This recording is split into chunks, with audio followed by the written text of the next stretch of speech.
noches y bienvenidos a Gente de Opiniones en este martes 3 de julio. Hoy nos acompaña el ministro de Justicia y Seguridad Pública, Mauricio Ramírez Landaverde, a quien le damos la más cordial bienvenida. Bienvenido, buenas noches. Muy buenas noches, muchas gracias por la invitación. Es un gusto estar aquí con ustedes en Opiniones. Bueno, vamos a hablar acerca del avance y del financiamiento para la seguridad pública del país. También, por supuesto, principales acciones y avances en el plan El Salvador Seguro, el PES. Y quisiéramos iniciar, ministro, con este plan de El Salvador Seguro, que sabemos que lo que intenta es prevenir la violencia y de alguna manera también el crimen organizado y la reinserción de algunas personas. A mitad del 2018, ya estamos junio, si nos pudiera dar como un balance de cuáles son los logros que podemos destacar a la fecha.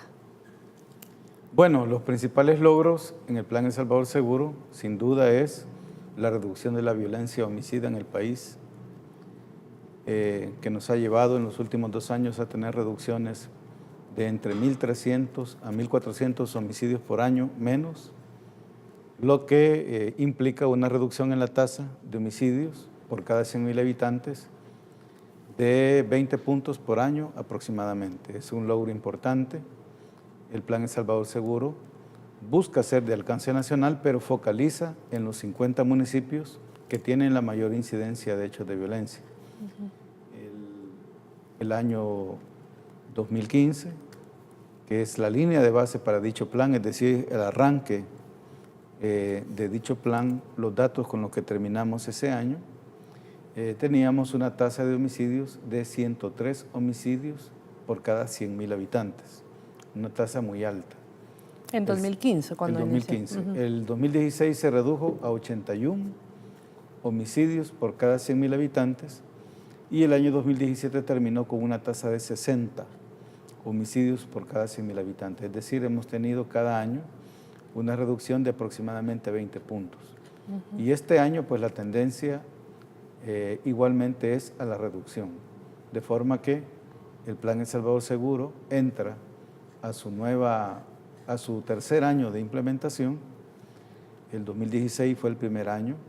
Ese año los municipios de esa primera fase, que fueron 10 municipios, tuvieron una reducción importantísima. Hubo municipios que redujeron el 50% o más. Municipios como Colón, Zacatecoluca, entre otros, que en el pasado pues, fueron sinónimo de violencia, de homicidios, de pandillas, lograron una reducción. También. Cojutepeque es otro ejemplo de municipios de la primera fase del plan El Salvador Seguro, que antes de ello eran considerados, pues como ya decíamos, sinónimos de homicidios, de pandillas, de problemas de violencia. Ese año redujeron marcadamente y se han mantenido. Esos municipios hasta hoy han logrado mantenerse en una reducción, en una tendencia a la reducción con una incidencia baja de delitos de homicidio, y ese es uno de los resultados principales. Podemos mencionar otros resultados importantísimos como son el avance en uno de los ejes fundamentales del plan, que es la rehabilitación. Sin duda, el avance en la rehabilitación de las personas que están privadas de libertad, tanto en el sistema de adultos como en el de justicia penal juvenil, es uno de los cambios más trascendentales. ¿En qué se pueden? Sabemos que están varios programas, pero usted como ministro, ¿qué puede decir de esta rehabilitación? ¿Tiene que ver con el sistema penitenciario? ¿Tiene que ver con que hay un mayor control? ¿Con qué tiene que ver este avance? Bueno, básicamente lo podríamos resumir en 2 grandes logros que están íntimamente relacionados y que superan una situación que en el pasado se caracterizó por 2 cosas bien claras. Primero, que el Estado salvadoreño no tenía control del sistema penitenciario. Los centros penitenciarios del país eran el puesto de mando del crimen, desde el cual se dirigía toda la actividad delincuencial. Se ordenaban y se coordinaban hechos delictivos como homicidios, extorsiones, entre otros. Y la criminalidad, a sus anchas, coordinaba todos estos eventos en el país. Y en segundo lugar, un sistema penitenciario hacinado, inhumano, que no cumplía las condiciones mínimas que nuestra legislación y también la legislación internacional establecen para el tratamiento de las personas privadas de libertad, en la cual el Estado salvadoreño estaba incumpliendo la responsabilidad constitucional de rehabilitar, buscar reeducar, formar hábitos de trabajo a las personas que están en detención.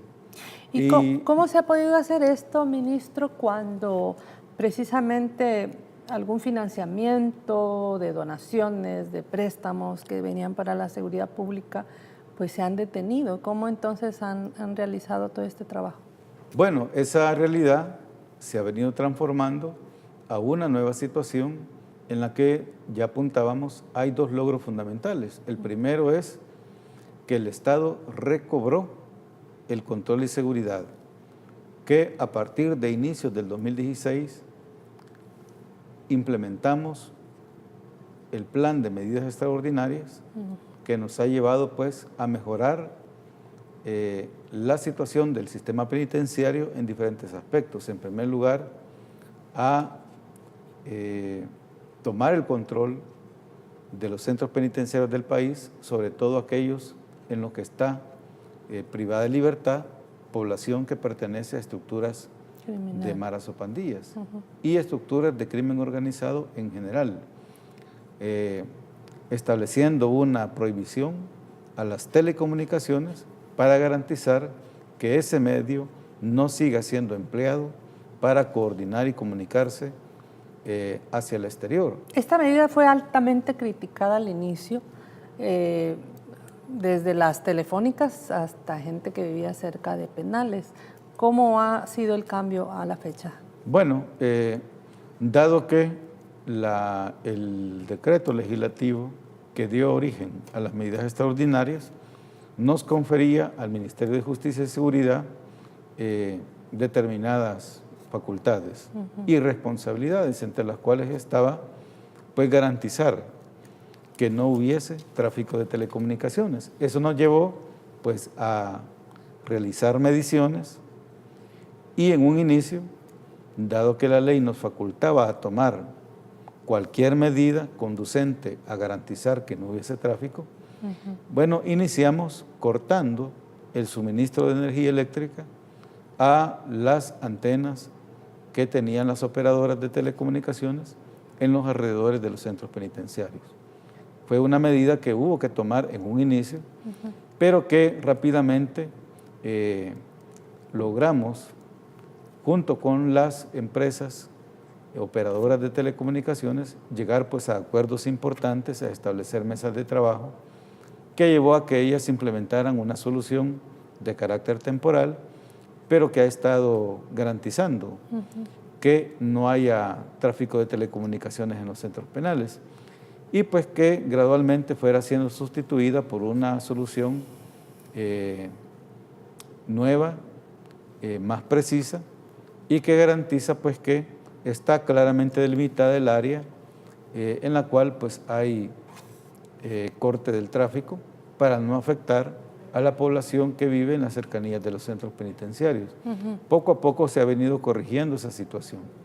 Cabe señalar que todavía en muchos centros está aún digamos, en su implementación esta nueva solución que va a sustituir a la medida que de forma temporal estuvo durante aproximadamente 2 años, pero que la que se está implementando en este momento pues va a venir a sustituirla y a mejorar lo que es el corte del tráfico, a garantizar que la población que reside en las cercanías de los centros no va a resultar afectada por dicha situación.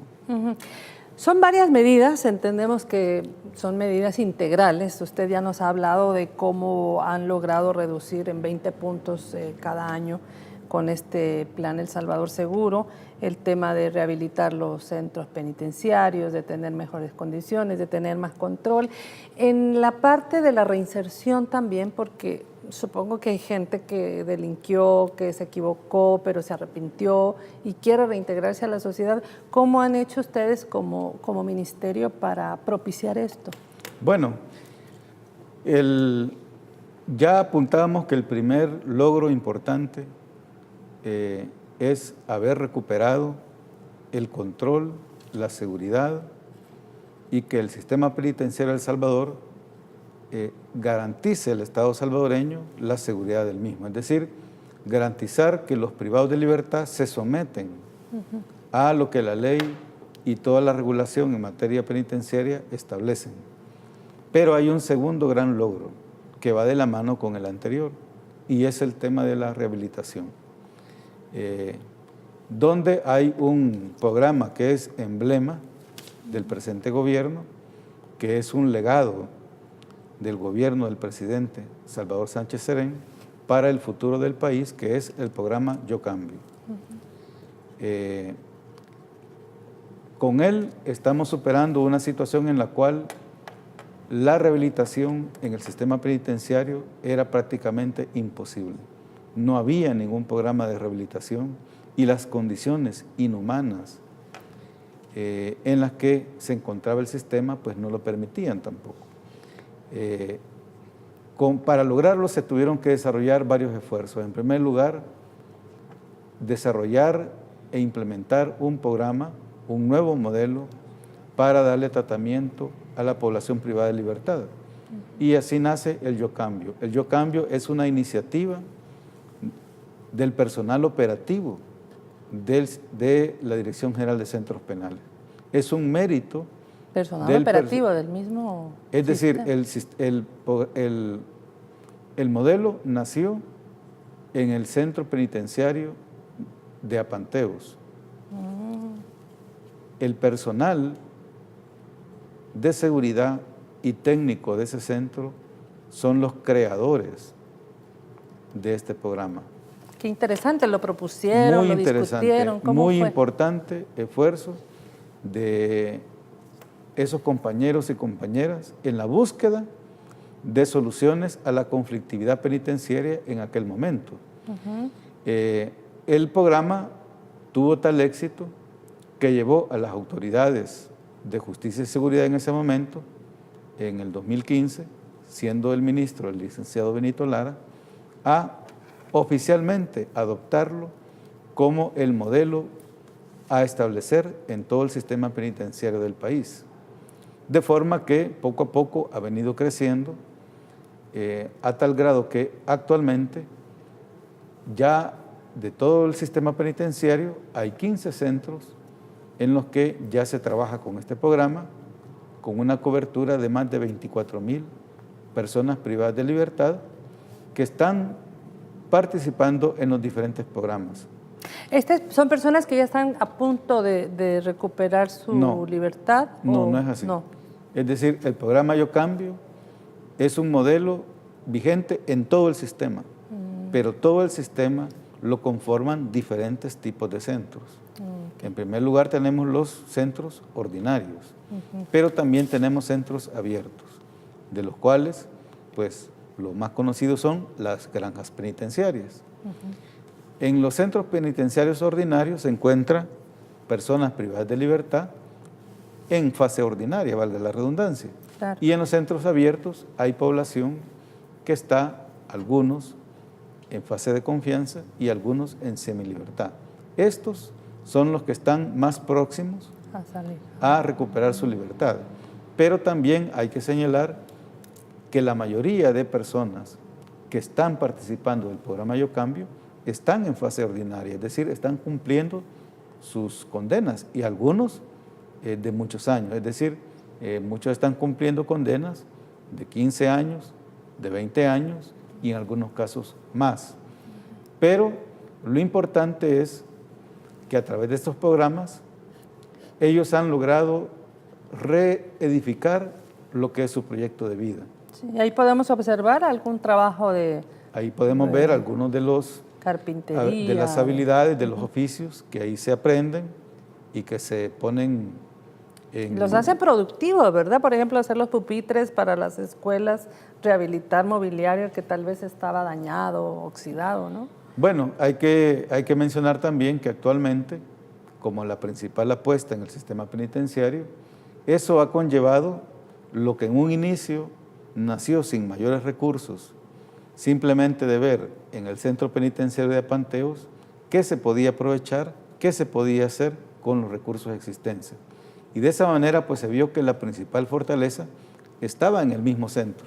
¿Por qué? Porque por las características propias del centro penitenciario de Apanteos, habían, por ejemplo, privados de libertad que podían hablar inglés, que podían hablar francés.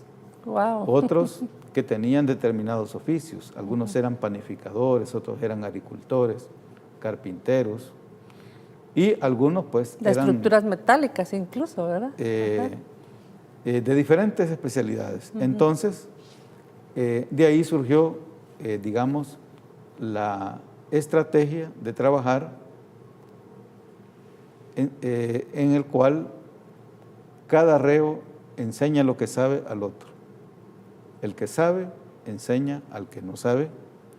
De esa manera se establecieron los diferentes cursos que se emprendieron en ese centro penitenciario y pues con los recursos ahí existentes se fueron estableciendo los espacios para talleres, para las granjas, para la cría de tilapias y todos los proyectos que ahí se desarrollaron. Por supuesto que ya con el transcurso del tiempo se fueron buscando diferentes recursos, se presentaron proyectos.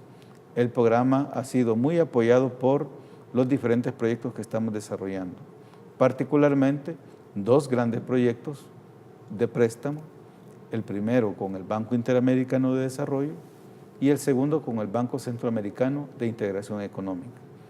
Estos recursos son los que permitieron esos grandes proyectos de infraestructura penitenciaria. Dotar esos de la grandes materia centros prima y los modernos, equipos, ¿no? Humanos, que cuentan ya con las condiciones para que se puedan desarrollar la rehabilitación en ellos. Las granjas penitenciarias que han requerido una gran inversión, de forma que con el último gran proyecto que estamos ya iniciando y que va a ser el último que la presente administración va a dejar como legado ya al país, la segunda fase del Centro Penitenciario La Esperanza, conocido como Mariona, pero que al final habrá significado en 3 años una inversión de aproximadamente 58 millones de dólares, en la cual el sistema penitenciario va a pasar de tener menos de 10,000 espacios a tener aproximadamente 29,000 espacios. Es decir, pasar de una situación de hacinamiento que al inicio era de aproximadamente el 400% de sobrepoblación a todavía una sobrepoblación, pero de un 150%. Es decir, todavía al final de esta jornada que finalizará el próximo año, habrá sobrepoblación en el sistema penitenciario, pero mucho menor, administrable, de forma que las nuevas autoridades en el futuro pues reciban una situación muy distinta realmente a la que había hasta hace pocos años en el país y con la cual pues puedan seguir adelante con el desarrollo de todo este esfuerzo, en el cual podemos decir la rehabilitación es una realidad en el sistema penitenciario. Hay personas en el mismo que están aprendiendo habilidades para la vida, pero también recibiendo la atención psicosocial necesaria para que en el futuro rompamos el círculo vicioso de lo que es la reincidencia, en la cual pues tenía sometido al país a una realidad en la cual las personas que estaban privadas de libertad, al salir y al recuperar su libertad, tenían grandes posibilidades de reincidir.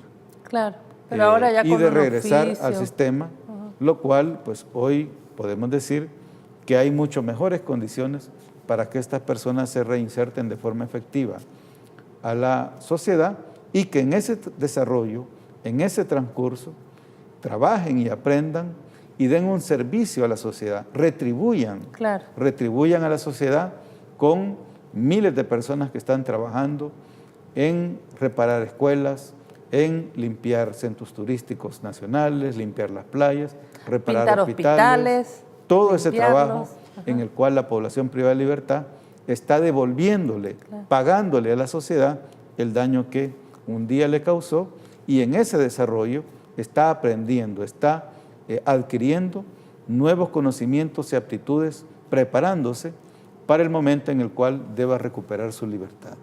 Bueno, pues realmente es una iniciativa, no sabía que había nacido en Apanteos por la misma personal, esta es una buena noticia también, y que además yo creo que la población lo está viendo, lo ve. Yo veía cuando estaban pintando, por ejemplo, toda la parte externa del Hospital Rosales, la gente preguntaba, veía, como todos están identificados, el programa Yo Cambio, con esas camisetas amarillas, las letras negras, es una manera de decir, bueno, además porque con los impuestos se les da de comer, entonces ellos están de alguna manera también, como usted dice, retribuyendo, devengando, digamos, también lo que en este momento están pagando. Vamos a ir a la primera pausa, ministro. Al volver yo quisiera que habláramos sobre el combate al crimen organizado, el narcotráfico, cuáles han sido como los principales logros en controlar o golpear, digamos, de alguna manera a las estructuras criminales. Esto será al volver, no nos cambie.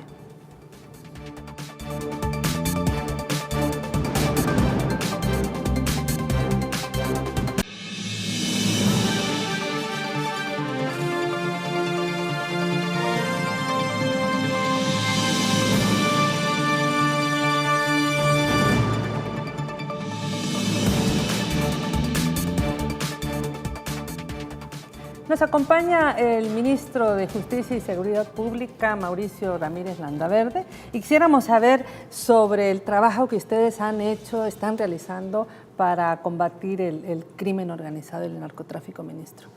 Bueno, ese es otro de los grandes avances que se tienen durante la presente administración, un salto que ha sido importantísimo, que inició el año 2015.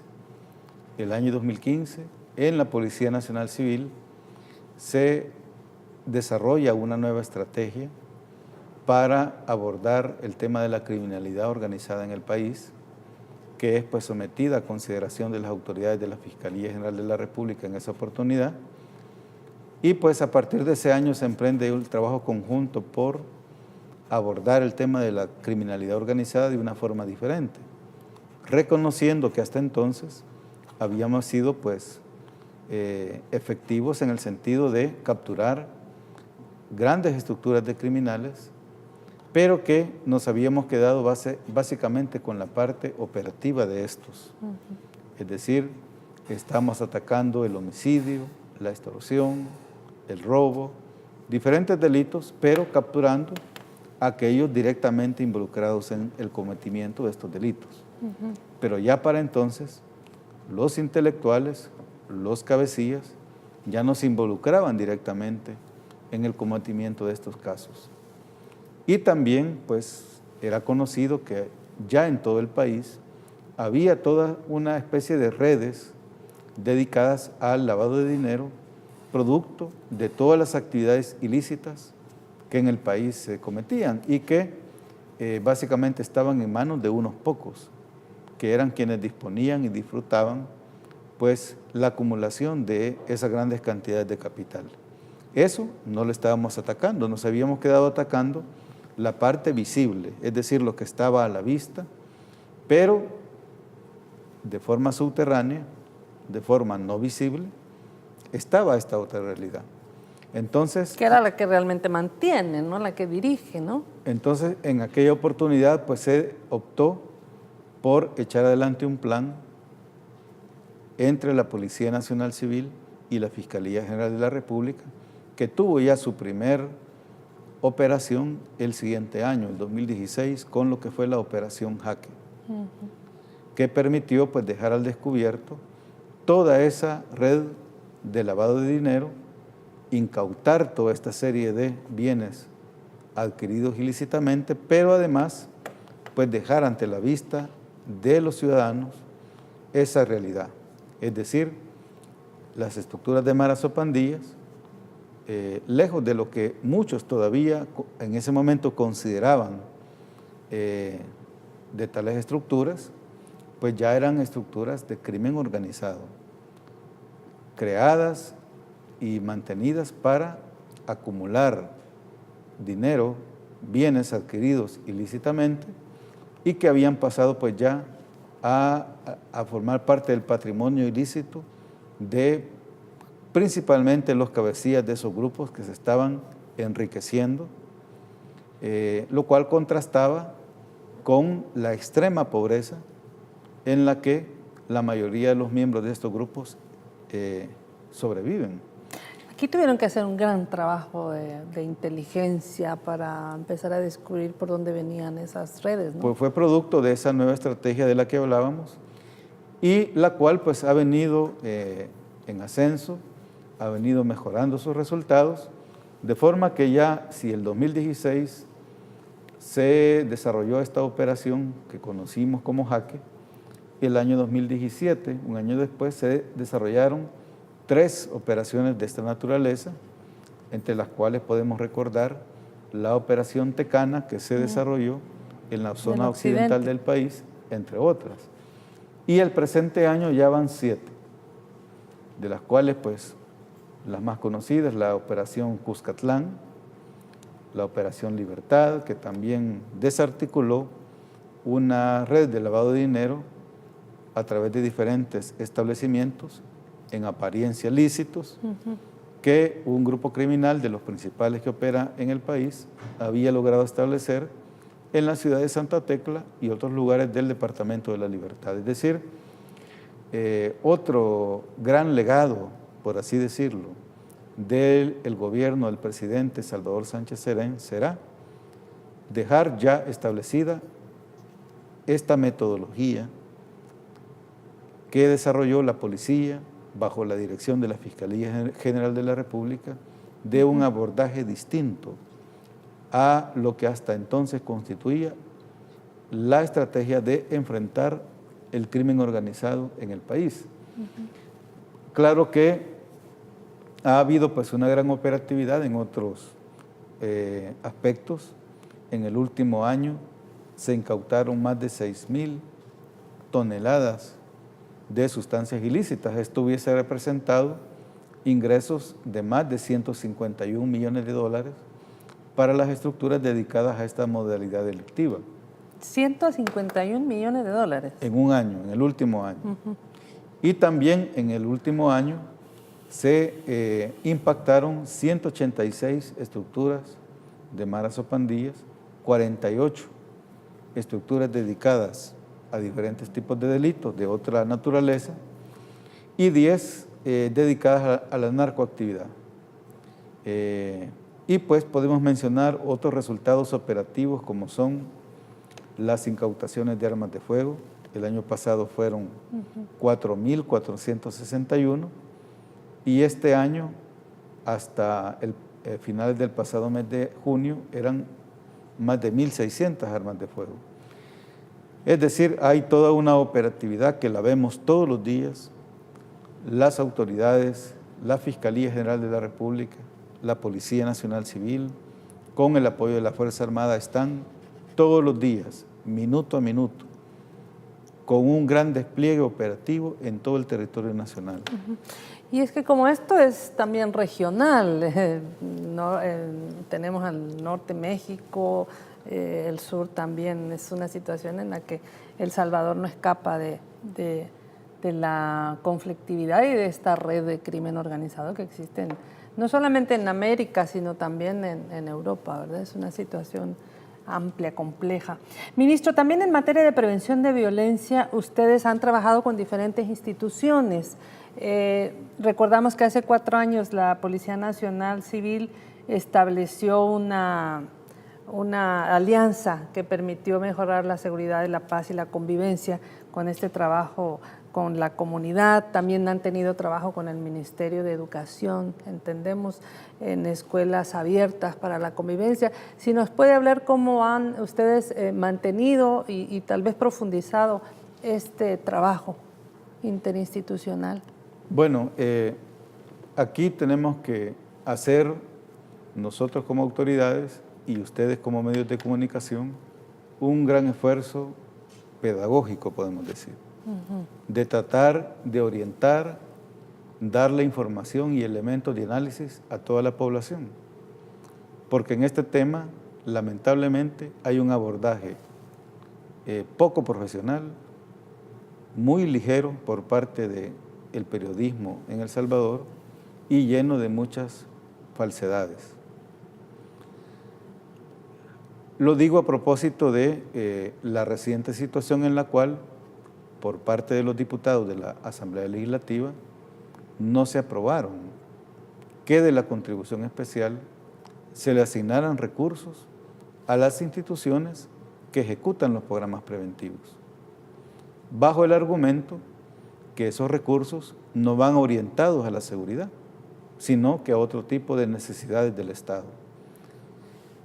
Lo cual pues constituye una falsedad que hay que hacérsela ver a nuestra población. En primer lugar hay que señalar que en el país llevamos, después de los acuerdos de paz, 25 años de políticas públicas en materia de seguridad que no han logrado hasta hoy resolver el problema de la violencia y la inseguridad en el país. Y que las decisiones que en el pasado se tomaron vinieron a complejizar el problema, a agravarlo. Las estructuras de maras o pandillas mutaron muy rápidamente de estructuras meramente depredadoras a estructuras de crimen organizado transnacional, tal como actualmente lo constituyen. Y eso fue producto de que por muchos años la estrategia de seguridad del país se basó en el uso de la fuerza, en aplicar solo la represión y hacer del problema de la violencia un problema de la policía. Y lo puedo decir porque yo soy policía de 25 años de servicio y soy testigo de eso. Se nos delegó a nosotros en la policía lidiar con un problema que era eminentemente social. Y el Estado se mantuvo ausente del abordaje de esa problemática social que requería medidas de esa naturaleza. Y si bien los esfuerzos de represión, de perseguir penalmente el crimen, fueron necesarios, importantes y en muchos casos efectivos, pero no suficientes para resolver el problema que, como ya dijimos, no solamente era altamente complejo, sino que tenía a su base causas estructurales de diferente naturaleza, como sociales, económicas, culturales, migratorias, entre otras. Separaciones familiares, una estructura. Entonces está claro que no podemos confiar, no podemos reproducir ese error de confiar únicamente en la represión para hacerle frente a esta situación. Hay suficientes estudios que indican que el país debe de ir a las causas.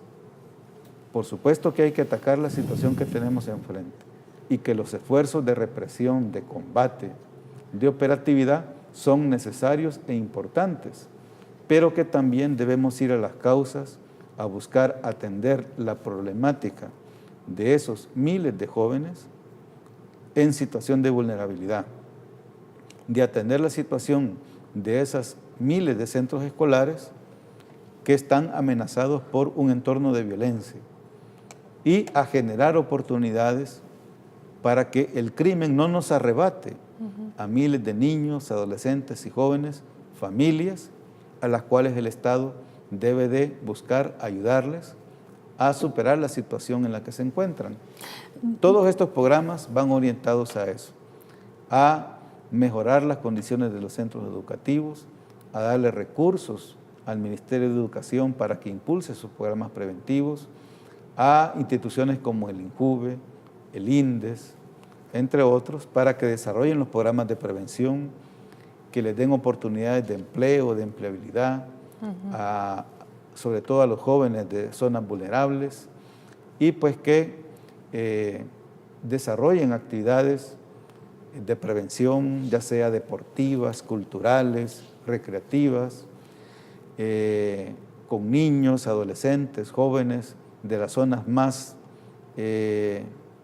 vulnerables del país, que los aleje de la situación de violencia y que para ello hay que generar espacios como canchas deportivas, parques, plazas, casas comunales, que hay que intervenirlas, mejorarlas, iluminarlas, acondicionarlas con criterios de seguridad situacional.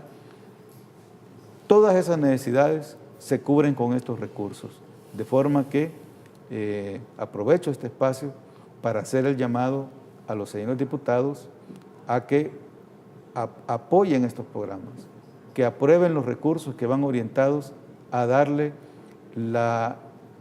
el impulso a los programas preventivos en el país, a que le demos a educación, a salud, al INJUVE y a todas las instituciones que ejecutan programas preventivos los recursos necesarios para que los impulsen, porque estos están atendiendo a miles de niños, adolescentes y jóvenes en el país y a propiciar las condiciones para ganárselos a la delincuencia.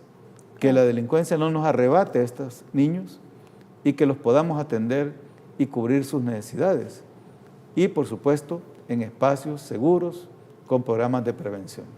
Tenemos intervenciones en Facebook Live. Francisco Pacheco, saludos ministro, buen trabajo. Saúl Mexicano dice, saludos señor ministro. Mauricio Ramírez Landaverde, buen trabajo, felicitaciones. Pero también han hecho ustedes un trabajo importante y tiene que ver con la policía comunitaria, el impacto positivo que ha creado este trabajo. Vamos a presentar a continuación una cortesía que nos ha hecho el Ministerio de la Policía Comunitaria en La Málaga.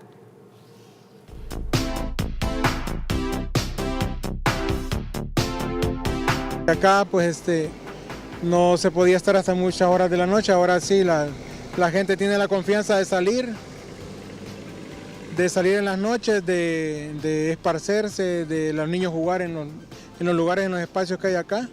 Y gracias a Dios pues eso ha dado a pie a que haya muchos grupos organizados como breakdance, folclore, escuelas de fútbol. Como hay seguridad, entonces los niños tienen la confianza y los papás de dejar a sus niños salir a que estén en esos tipos de grupos.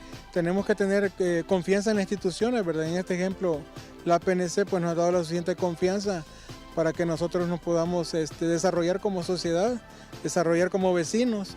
Gracias a Dios estamos en un lugar pues, privilegiado, donde tenemos ese contacto pues, con la PNC, esa confianza de llamarlos en un problema.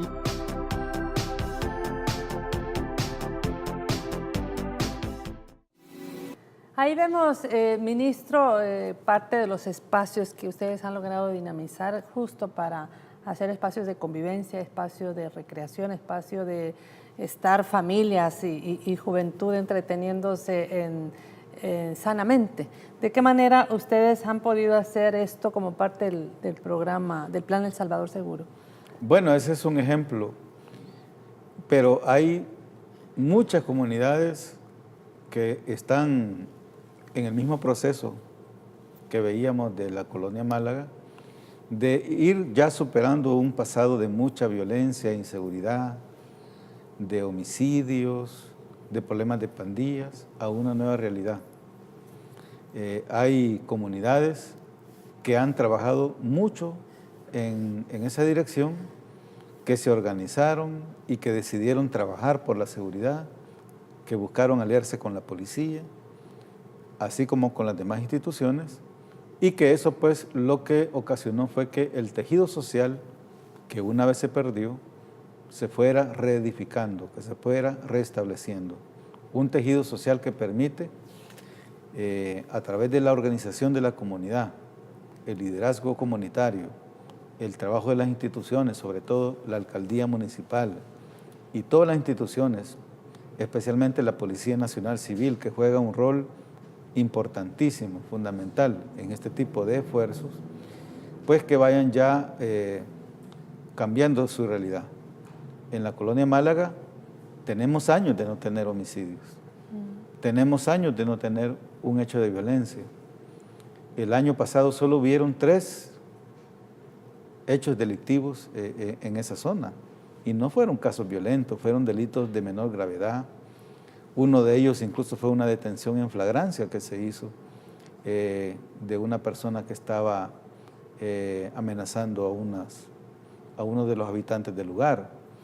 Es decir, supongo que la misma comunidad va apropiándose y va defendiendo lo ganado, ¿no? De eso se trata, es decir, la seguridad ante una situación tan compleja en la que el país vive, no podemos nosotros concebirla simplemente con que esté la policía ahí. La debemos de concebir como aquella condición en la cual la comunidad, trabajando de la mano con las instituciones, logra recobrar el control social, empoderar a las familias, saber orientar y educar a su niñez y a los jóvenes, de forma que todos trabajen por la prevención y por la convivencia. Y la Colonia Málaga ha logrado esa condición. Y hay muchas otras comunidades que pudiéramos mencionar acá. Yo tengo en mis apuntes que ha habido 420 proyectos de emprendedurismo empresarial a víctimas de violencia, también como parte del Fondo de la Contribución Especial. Bueno, ese es otro, hablando de los avances, de los logros, ya hablábamos de la reducción de los delitos, que se ha logrado mantener, que la reducción del homicidio es una realidad y que se ha logrado sostener y se seguirá sosteniendo si seguimos trabajando, si somos perseverantes en lo que hacemos, de toda la parte de la rehabilitación. Y hay que hablar de otra gran área de trabajo, que es la atención a víctimas. Eso va a ser después de la pausa, ministro. Bueno. Ya regresamos. A continuación vamos a conversar eso, sobre cómo han trabajado en materia de atención a las personas que han sido víctimas de violencia.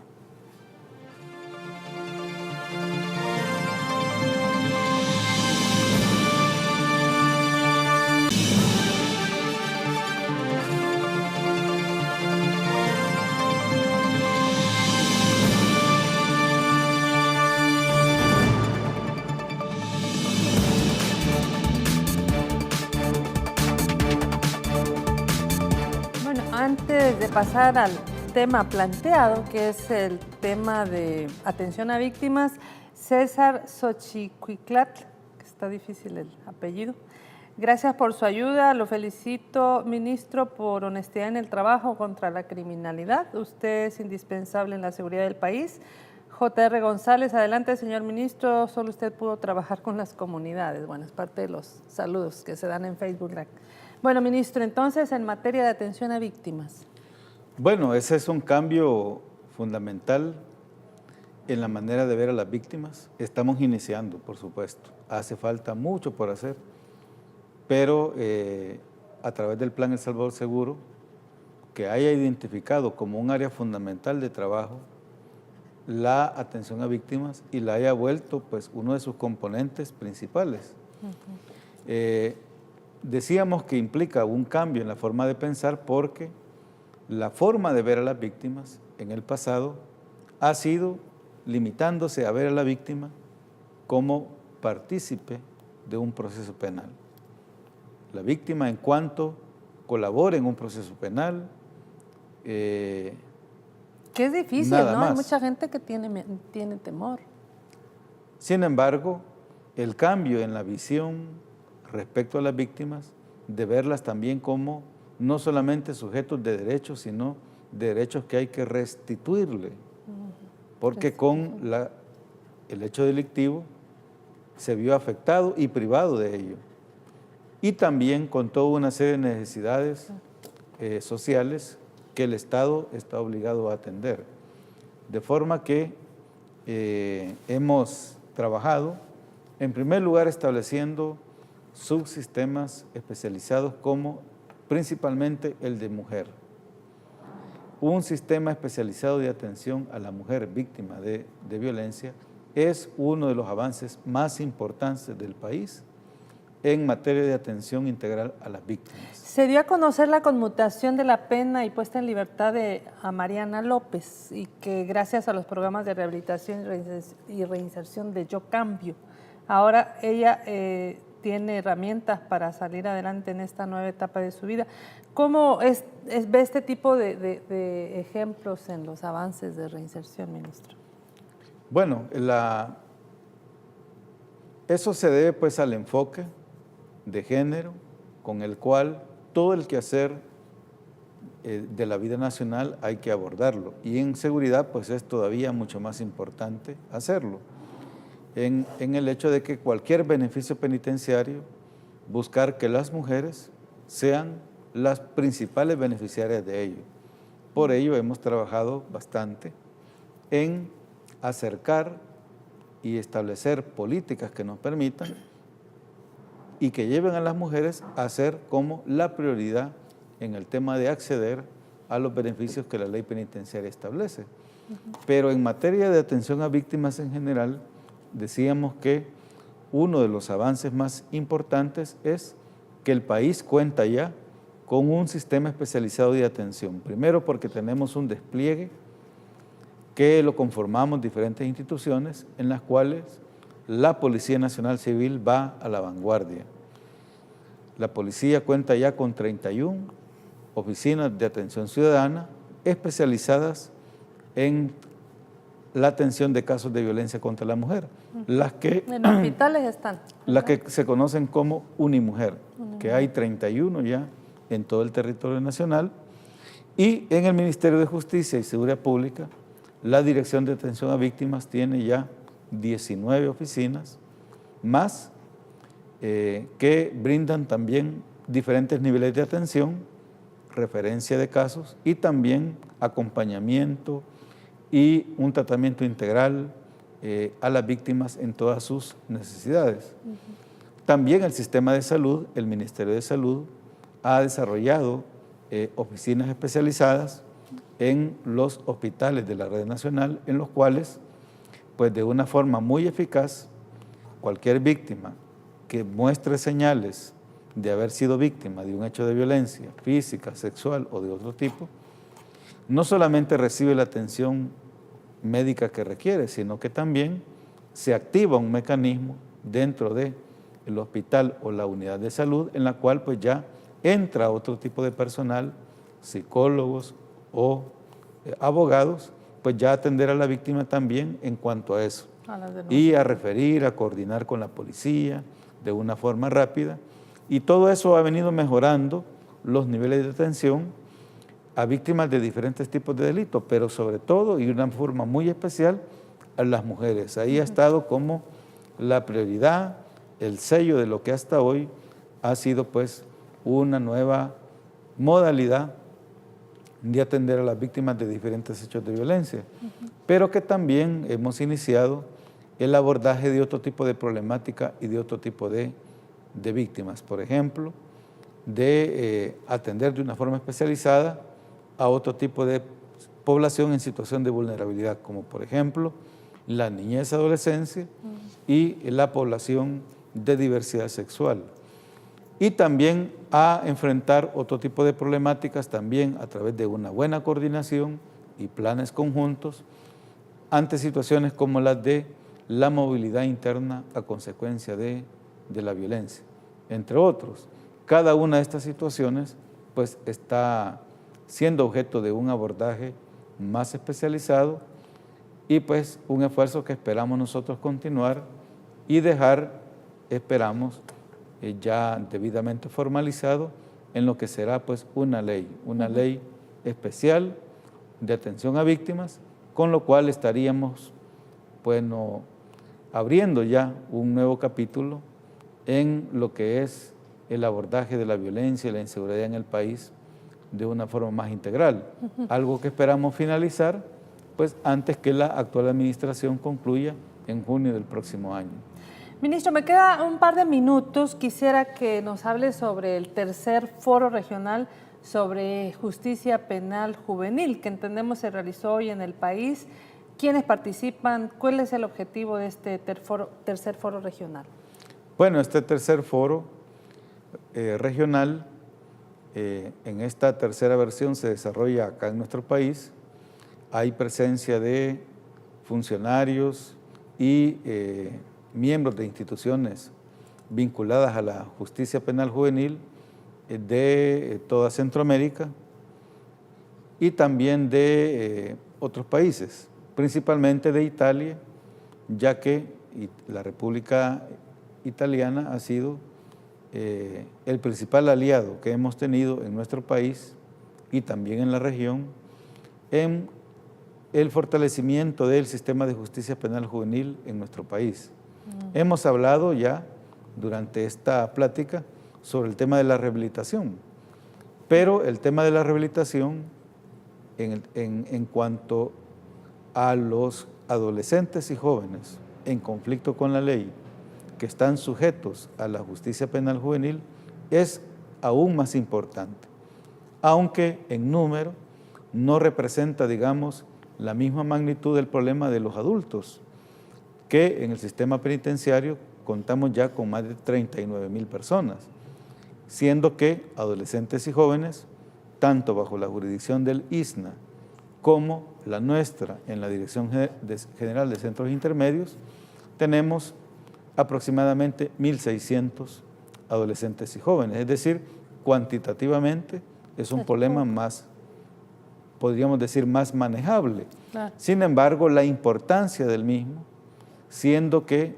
muchos de ellos son aún menores de edad y que por lo tanto el problema o más bien los programas de rehabilitación pueden ser más eficaces en la medida que las personas pues tienen menor edad y sobre todo brindar las oportunidades para que estas personas pues no continúen en el ciclo de violencia o de involucrarse en hechos criminales que los lleve pues a mantenerse privados de su libertad o con medidas de internamiento.